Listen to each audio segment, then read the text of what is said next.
here as a broccoli advocate. And I blame my parents.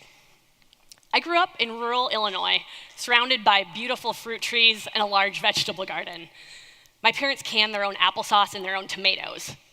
What I didn't understand is why I had to go to friends' houses to have slumber parties in order to get things like sugar-sweetened cereals. I liked the food that I had at home.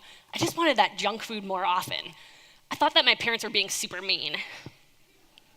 What I didn't realize at the time is that my parents were setting me up for a lifetime of healthy choices. They were teaching me the habit of eating my fruits and vegetables. So fast forward to present. I now live in Sacramento, California, and I've worked the last 15 years in the nonprofit management sector. Oh yeah, and I'm still eating my fruits and vegetables. Sacramento is America's farm-to-fork capital.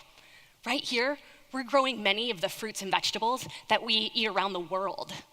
So like me, kids in Sacramento are growing up surrounded by fruits and veggies. But there's a problem.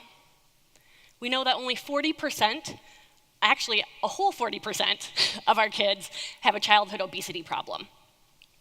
We also know that only 6% of kids are eating their daily recommended amounts of fruits and veggies.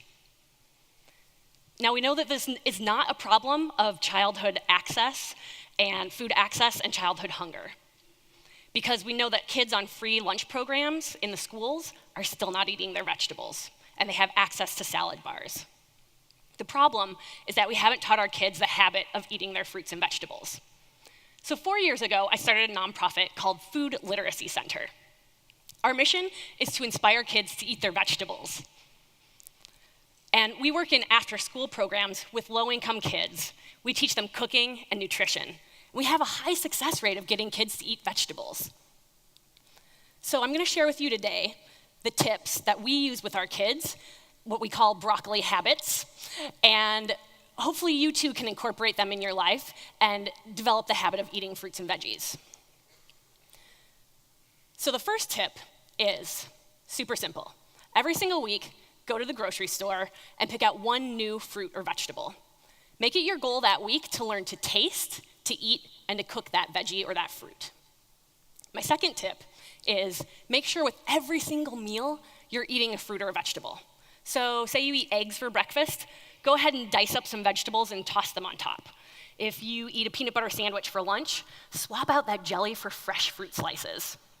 Over time, if you're eating veggies with every single meal, and you're also eating a new fruit or vegetable every single week, it'll be easy for you to develop a broccoli habit.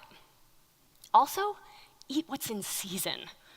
If you're trying to taste for the first time a tomato in the middle of winter, and it's bouncing like a rubber ball, the chances are you're not gonna like tomatoes. However, if you're eating a beautiful tomato in the middle of summer, when it's at its peak of ripeness, the chances are also very high that you're gonna love tomatoes. So eat what's in season. My final tip is to cook.